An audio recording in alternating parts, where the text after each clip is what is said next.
तो देखिए बच्चों, आज हम स्टार्ट कर रहे हैं केमिकल काइनेटिक्स, है ना।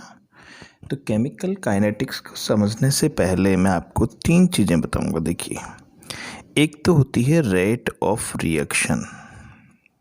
रेट ऑफ रिएक्शन, इसका मतलब इसको किसी रिएक्शन की वेलोसिटी भी कहते हैं। ठीक है, कि कोई भी रिएक्शन है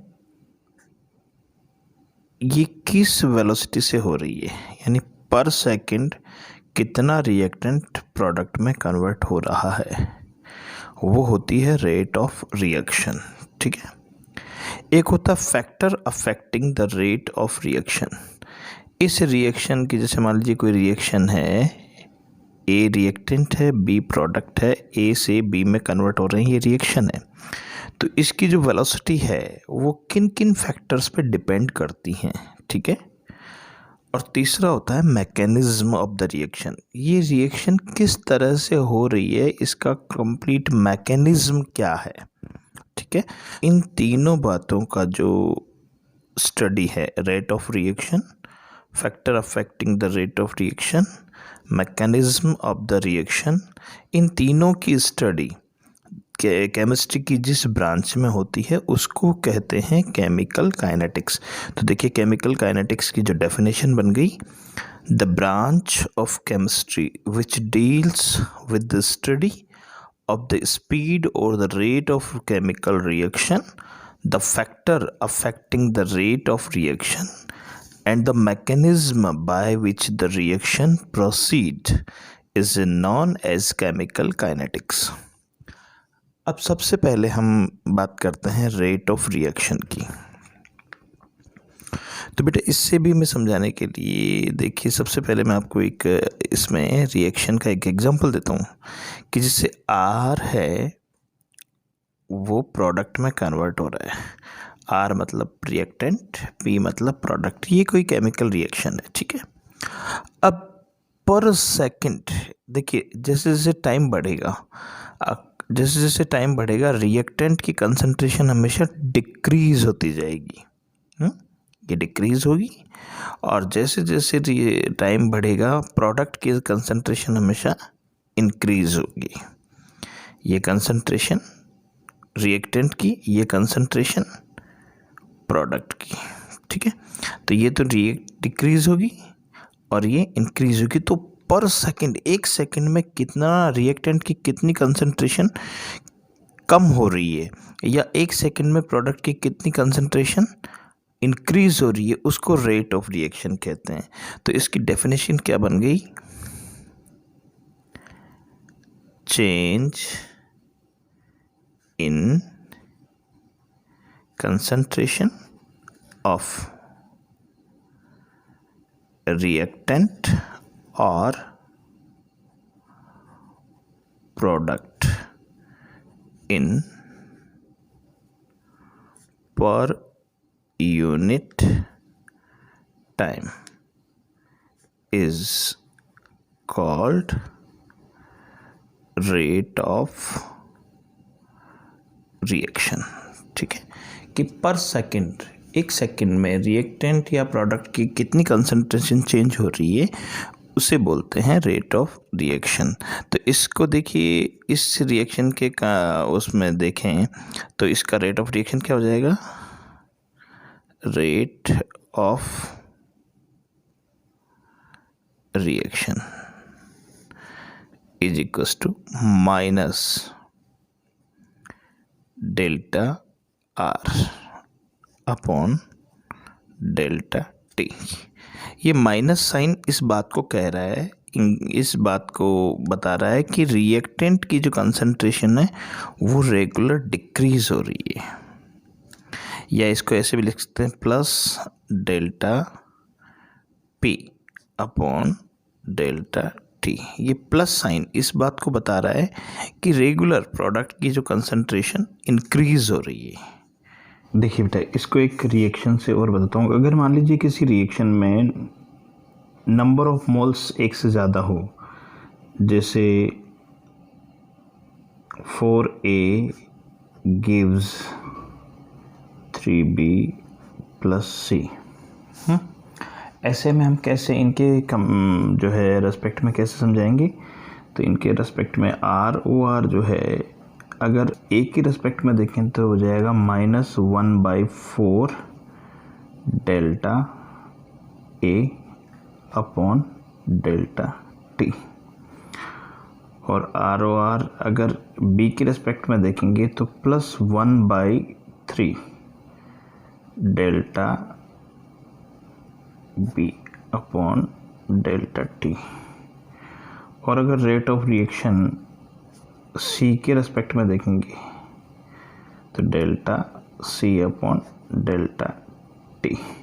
तो हम इनको ऐसे भी लिख सकते हैं कि ROR is equals to -1/4 delta A upon delta T is equals to +1/3 delta B upon delta T is equals to plus delta C upon delta T. ये तो आपको पता है कि इसमें माइनस क्यों आया, इसमें प्लस क्यों आया। अब देखिए इसमें कार्बन जो है इसका केवल 1 मोल है, बाकी ये 3 मोल है, ये 4 मोल है, ठीक है। तो कार्बन के कंपैरिजन में इसकी जो प्रोड्यूस होने की जो रेट है ना, वो 3 टाइम्स ज़्यादा होगी, इसलिए इसको 1/3 delta B upon delta T रखा। इसी तरह से कार्बन के कंपैरिजन में अगर ए की डिक्रीज होने की जो रेट देखें तो वो 4 टाइम्स ज़्यादा होगी, तो इसलिए -1/4 delta A upon delta T रखा, ठीक है। अब हम बात करते हैं unit of rate of reaction, units of rate of reaction, ठीक है। इसकी यूनिट कैसे निकालते हैं, ठीक। देखिए अभी जैसे मैंने आपको बताया था कि R गिव्स P, तो इसका ROR जो होता है वो है delta R upon delta T minus में is equals to plus delta P upon delta T। अगर यूनिट देखेंगे तो इन दोनों की, इसकी देख लो चाहे इसकी देख लो, कंसंट्रेशन ही होती है, कंसंट्रेशन अपॉन टाइम, और कंसंट्रेशन को किस में लेते हैं अपन, मोल पर लीटर अपॉन सेकेंड। तो इसकी यूनिट हो जाएगी मोल पर लीटर पर सेकेंड, ये तो होगी यूनिट इसकी, ठीक है। अब अगर मान लीजिए कोई रिएक्शन है, उसमें जो रिएक्टेंट है या प्रोडक्ट है गैसियस स्पीसीज हो तो क्या होगा। एग्जाम्पल के तौर पे अगर मान लो मैं कहता हूँ कि N2 + O2 गिव्स 2NO, मान लीजिए ये रिएक्शन है, इसमें जो रिएक्टेंट और प्रोडक्ट की जो स्पीसीज है वो गैसियस स्पीसीज है। इसमें अपन क्या लेंगे, कंसंट्रेशन की जगह हम ले लेंगे एटमॉस्फेयर, क्या ले लेंगे, एटमॉस्फेयर। तब इसकी यूनिट हो जाएगी ROR की, ROR is equals to atmosphere per second, atmosphere per second, ठीक है। अब देखिए मैं पार्शियल प्रेशर और मोलर कंसंट्रेशन में आपको रिलेशन बना के बताता हूँ। Relation between partial pressure and molar concentration, ठीक है। पार्शियल प्रेशर और मोलर कंसंट्रेशन के बीच क्या रिलेशन होती है, कैसे रिलेशन बनती है, देखिए। तो इसके लिए मैं आपको बताना चाहूँगा कि जैसे कोई भी रिएक्टेंट, जैसे इसमें ये गैसियस स्पीसीज है, तो इसमें इसका पार्शियल प्रेशर या इसका पार्शियल प्रेशर, इसका पार्शियल प्रेशर किसी भी फॉर्म में लेंगे तो इसमें जो ROR है, रेट ऑफ रिएक्शन, वो हो जाएगी delta P upon delta T, यानी पार्शियल प्रेशर में चेंज, चाहे इसका ले लो इसका ले लो, इन दोनों का लेंगे तो माइनस हो जाएगा, इसका लेंगे तो प्लस हो जाएगा, अपॉन टाइम, ठीक है। और अगर मान लीजिए इसको आप मोलर कंसंट्रेशन में चेंज करना चाहेंगे तो कैसे करेंगे? Because of P V is equal to होता है एन आर टी, तो यह वी इज इक्वल टू क्या हो जाएगा, N P is equal to क्या हो जाएगा, N by V R T. ठीक है, तो ये हो जाएगा R O R is equal to delta P upon delta T, ये तो ये था ही। अब पी की वैल्यू हम ये रखेंगे, तो एन बाई वी की जगह क्या रख सकते हैं अपन, सी रख सकते हैं कंसंट्रेशन, तो हम इसको लिख सकते हैं delta C by delta T, इसकी जगह तो सी आ गया और ये R T into R T. तो ये रिलेशन हो गई आपका पार्शियल प्रेशर और मोलर कंसंट्रेशन में। इस रेट ऑफ रिएक्शन को और अच्छे से समझने के लिए मैं आपको एक न्यूमेरिकल देता हूँ। देखिए, द डिकम्पोजिशन ऑफ N2O5, ये N2O5 है जो कि डिकम्पोज हो रहा है इन CCl4 सॉल्यूशन एट 318 केल्विन। ठीक है, has been studied by monitoring the concentration of N2O5 in the solution. ठीक है, अब हम देखेंगे कि इसमें गिवन डाटाज क्या है। Initially the concentration of N2O5 is 2.33 मोल पर लीटर, ये इनिशियल कंसंट्रेशन है। ठीक है, तो इसको मैं लिख देता हूँ R1 की फॉर्म में। ठीक है, R1 ये है आपकी कितनी, 2.33 मोल पर लीटर। ठीक है, and after 1.84 minute it reduced to 2.08 m, यानी ये R2, ये फाइनल जो है कंसंट्रेशन 2.08 मोल पर लीटर, ये इनिशियल कंसंट्रेशन है, ये फाइनल कंसंट्रेशन है, और इससे इसमें चेंज होने में जो टाइम लगा इसको, वो कितना लगा।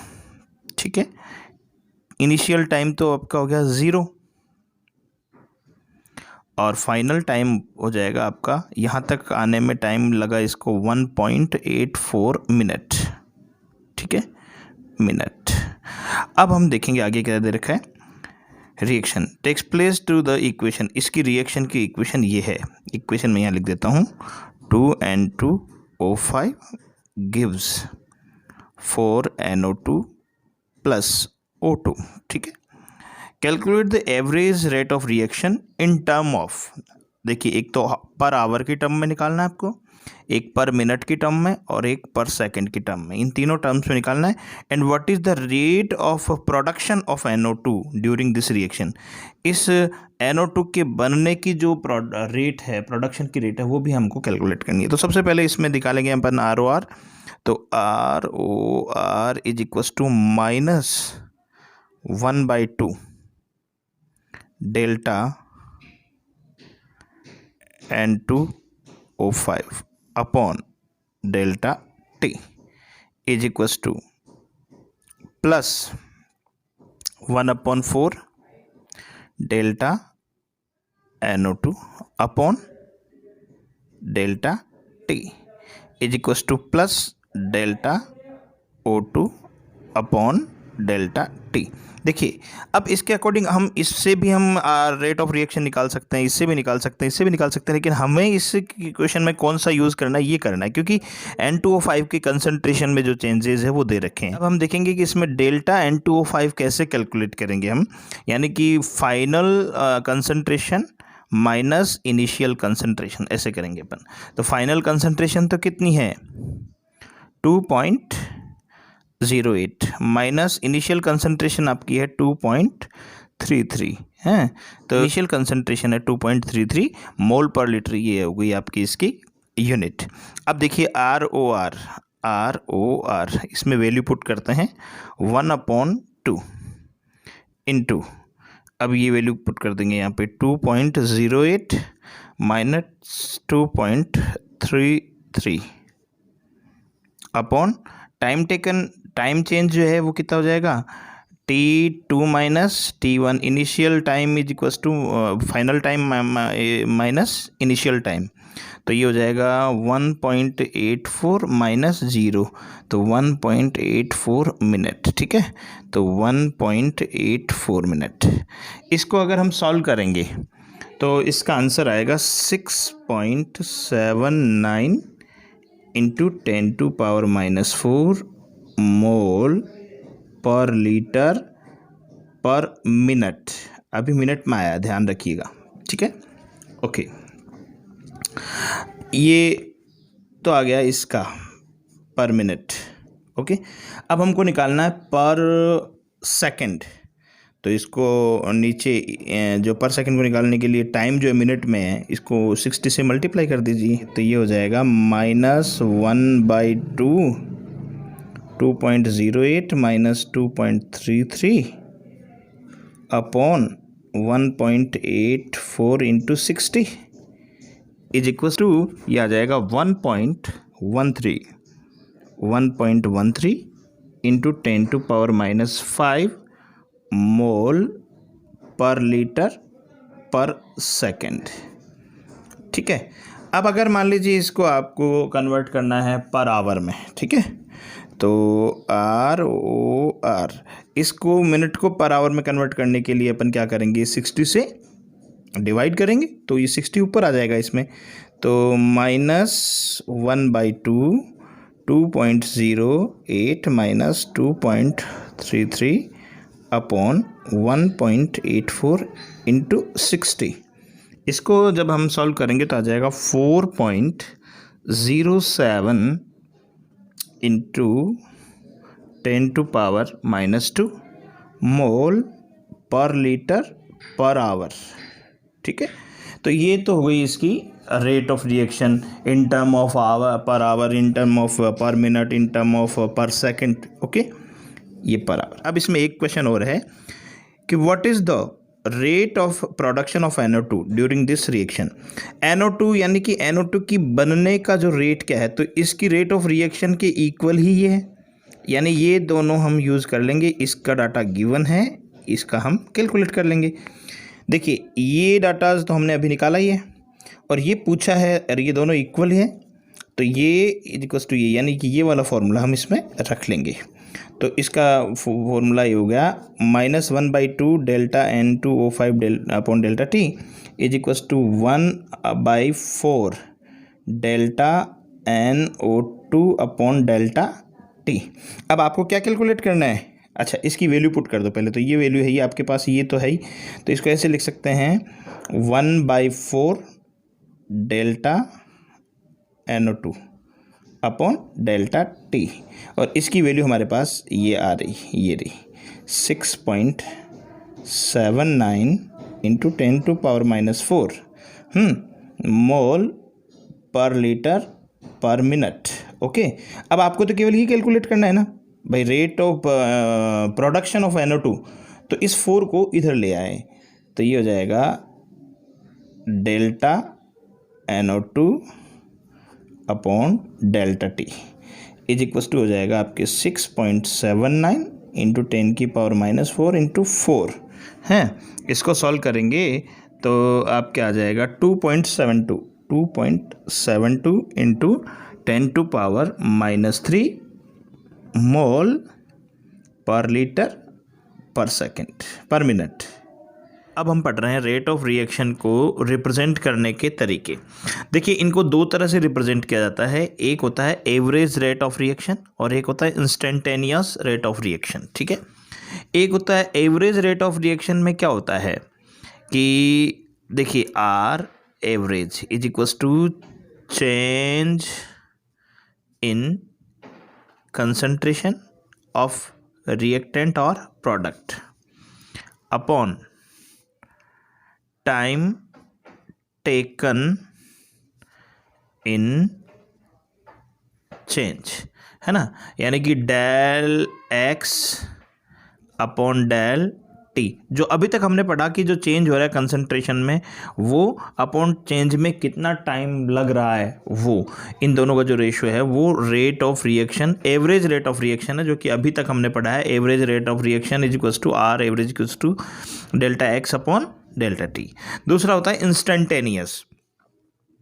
कि ये तो था एक पर्टिकुलर टाइम पीरियड के बीच में, लेकिन एक पर्टिकुलर इंस्टेंट पे किसी रेट का जो किसी रिएक्शन का रेट ऑफ रिएक्शन होता है एट एन इंस्टेंट, तो उसको बोलते हैं इंस्टेंटेनियस रेट ऑफ रिएक्शन। इसको D x upon D T से शो किया जाता है, इसे D x upon D T से शो किया जाता है। और अब देखिए किसी ग्राफ से हम रेट ऑफ रिएक्शन कैसे कैलकुलेट कर सकते हैं, वो अब हम पढ़ रहे हैं। तो calculation of rate of reaction from graph. अच्छा, ग्राफ किस किस के बीच? Concentration versus time. तो देखिए मैं कंसंट्रेशन और टाइम के बीच में एक ग्राफ बना रहा हूँ। ये देखिए, इधर मैंने लिया टाइम और इधर मैंने लिया रिएक्टेंट, यानी कंसंट्रेशन ऑफ रिएक्टेंट है। तो देखिए स्टार्टिंग में जब 0 टाइम पे था तो कंसंट्रेशन मैक्सिमम था 0.05। क्यों? क्योंकि जब रिएक्शन स्टार्ट ही नहीं हुई तो रिएक्टेंट मैक्सिमम होगा। फिर जैसे जैसे ये टाइम पीरियड बढ़ रहा हूँ मैं, 5 मिनट, 5 सेकेंड, 10 सेकेंड, 15 सेकेंड, हाँ 20 सेकेंड, 25 सेकेंड है। और इधर मान लीजिए जैसे जैसे टाइम बढ़ेगा तो रिएक्टेंट किस में कन्वर्ट होते जाएंगे? प्रोडक्ट में। स्टार्टिंग में कंसंट्रेशन जो थी रिएक्टेंट की वो मैक्सिमम थी 0 टाइम पर। फिर जैसे जैसे टाइम बढ़ेगा आगे वैसे वैसे रिएक्टेंट की कंसंट्रेशन कम होती जाएगी। तो 0.05 से 0.04, 0.03, 0.032, 0.01 हैं, 0.00। तो इसमें इसका ग्राफ जो बनेगा वो कुछ इस तरह से बनेगा, क्योंकि इन्वर्सली प्रोपोर्शनल हो गया ना टाइम और ये, तो ऐसा बनेगा। अब मान लीजिए आपको निकालना है कि सपोज आपको एवरेज रेट ऑफ रिएक्शन निकालनी है। तो इसके लिए 2 टाइम पीरियड दिए जाएंगे आपको, है ना। तो जैसे मान लीजिए एक तो T1 ले लिया मैंने 5, सपोज T1 ले लिया मैंने 5 सेकेंड पे। इस पे कंसंट्रेशन ऑफ R1, तो ये तो है T1, ये है R1। Is that clear? तो T1 R1 और सेकंड जो टाइम है उस पे मैंने 10 सेकंड पे मान लीजिए कंसंट्रेशन ले ली, ये सपोज। तो ये T2 और ये R2। तो इसमें R एवरेज निकालेंगे तो वो होता है माइनस R2 यानी final concentration upon reactant upon initial minus initial concentration of reactant upon T2 minus T1।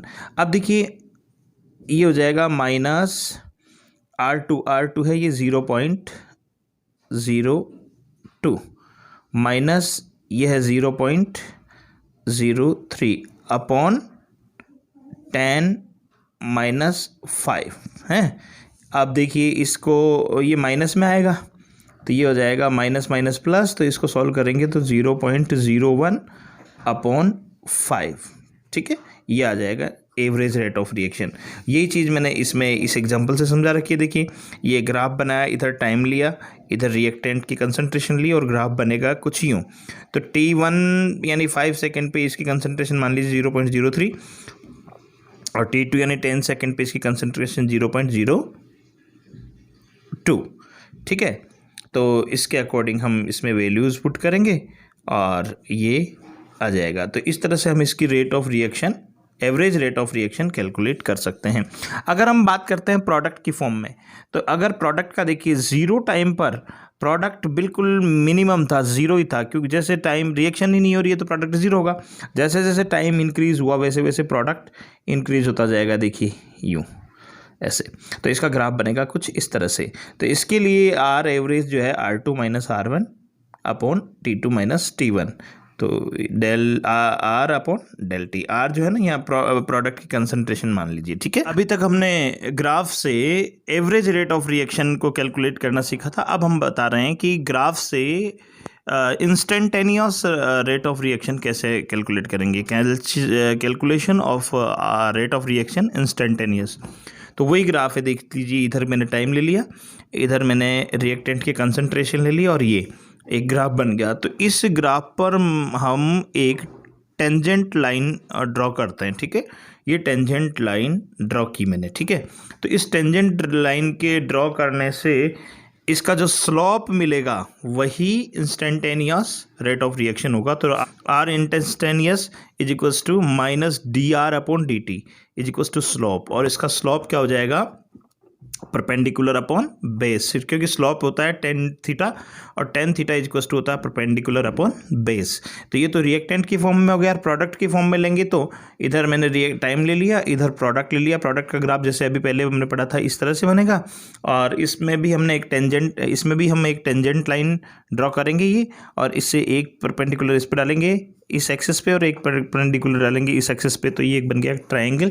तो R instantaneous is equals to D R by D T is equals to slope. इसका भी slope जो है वो इसका instantaneous rate of reaction होगा। तो tan theta से शो करते हैं इसको, तो tan theta is equals to perpendicular यानी A O upon base upon यानी B O. Rate of reaction को और अच्छे से क्लियर करने के लिए एक और एग्जांपल मैं आपको देता हूँ कि 4NH3 + 5O2 gives 4NO + 6H2O.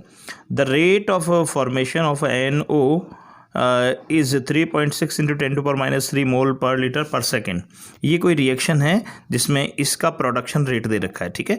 तो calculate the rate of disappearance of NH3। NH3 का डिसअपीयरेंस की रेट कैलकुलेट करनी है, और calculate the rate of formation of H2O। H2O किस रेट से फॉर्म हो रहा है ये बताना है। तो सबसे पहले अपन बात करते हैं इस क्वेश्चन की। तो देखिए ROR rate of reaction is equals to ये हो जाएगा -1 upon NH3 upon dt minus is equals to -1 upon 5 DO2 upon dt is equals to +1 upon 4 DNO upon dt plus 1 upon 6 DH2O upon dt। ये हो गया। अब देखिए given, जैसा कि क्वेश्चन में गिवन है कि NO का जो नाइट्रिक ऑक्साइड का जो रेट ऑफ रिएक्शन है फॉर्मेशन का वो क्या है, 3.6 × 10⁻³ यानी कि ये DNO अपॉन dt दे रखा है, ठीक है, ना कि 1/4 DNO अपॉन dt, ये केवल DNO अपॉन dt है। अब rate of disappearance of NH3 की डिसअपीयरेंस दे रखी है, तो ये इसकी फॉर्मेशन रेट के इक्वल होगा। तो इन दोनों को इक्वल कर दीजिए, तो ये हो जाएगा -1/4 DNH3 upon dt is equals to +1/4 DNO upon dt, ठीक है।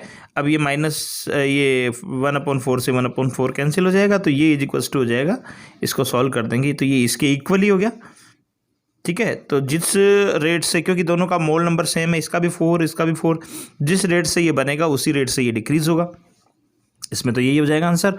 Second, rate of formation of the H2O, तो इसमें इसको और इसको इक्वल करेंगे, तो 1/, देखिए इन दोनों को हम इक्वल करते हैं, तो इन दोनों को इक्वल करेंगे तो ये हो गया 1/6 DH2O upon dt, 1/6 DH2O upon dt is equals to 1/4 DNO2 upon dt, ठीक है। इसकी वैल्यू हम यहाँ पुट करेंगे और ये कैलकुलेट करना है हमको, तो 6 को इधर ले आइए, तो DH2O अपॉन dt, ये 6 इधर आ गया, 6/4 इंटू इसकी जो है वैल्यू ये क्वेश्चन में गिवन है, ये रही, ये वैल्यू पुट करेंगे तो इसका सॉल्व करेंगे तो आंसर आ जाएगा इसका 5.4 × 10⁻³ मोल पर लीटर पर सेकेंड। अब मैं आपको बताऊं कि रेट ऑफ रिएक्शन के बेस पे रिएक्शंस को 3 टाइप में डिवाइड किया गया है। तो अब हम पढ़ेंगे classification of the reactions on the basis of rate of reaction. इस रेट ऑफ रिएक्शन के बेस पे जो है ना, रिएक्शंस को 3 टाइप में डिवाइड किया गया, very fast reaction, very slow reaction और मॉडरेट रिएक्शन। सबसे पहले हम बात करते हैं वेरी फास्ट रिएक्शन की। ये बहुत ही फास्ट स्पीड से होती हैं और ये 10⁻12 to 10⁻14 सेकंड में ही कंप्लीट हो जाती हैं, यानी इतनी फास्ट होती है। और ये जनरली आयनिक रिएक्शंस होती हैं। तो जो आयंस जो होते हैं ना, उनमें बहुत फास्ट रिएक्शन होती है, उन्हीं को आयनिक रिएक्शंस भी बोलते हैं। जैसे ये है वेरी फास्ट रिएक्शंस, ये है वेरी सबसे ज़्यादा जो फास्ट रिएक्शन होने वाली है। नेक्स्ट है वेरी स्लो रिएक्शन। ये रिएक्शन जो है बहुत ही स्लो स्पीड में होती है, इनमें कुछ दिन से लेके कुछ महीनों तक का समय लग सकता है। इसका एग्जांपल है रस्टिंग ऑफ आयरन। आयरन पे जो रस्ट होता है, कोरोजन होता है, इसका एग्जांपल है। बहुत स्लो स्पीड से होती है वो रिएक्शन। और थर्ड रिएक्शन जो होती है वो है मॉडरेट रिएक्शन। मॉडरेट जैसा कि नाम से ही पता चल रहा है कि इन दोनों के बीच में, यानी कि ना तो ज़्यादा कम ना ज़्यादा हाई स्पीड होती हैं ना, इनकी स्पीड जो है वेरी स्लो से तो ज़्यादा और वेरी फास्ट से कम होती हैं। और इसके एग्जांपल है जनरल केमिकल रिएक्शंस, ठीक है, मॉलिक्यूलर रिएक्शंस। तो ये मॉलिक्यूलर रिएक्शन इसका एग्जांपल होती है रिएक्शंस।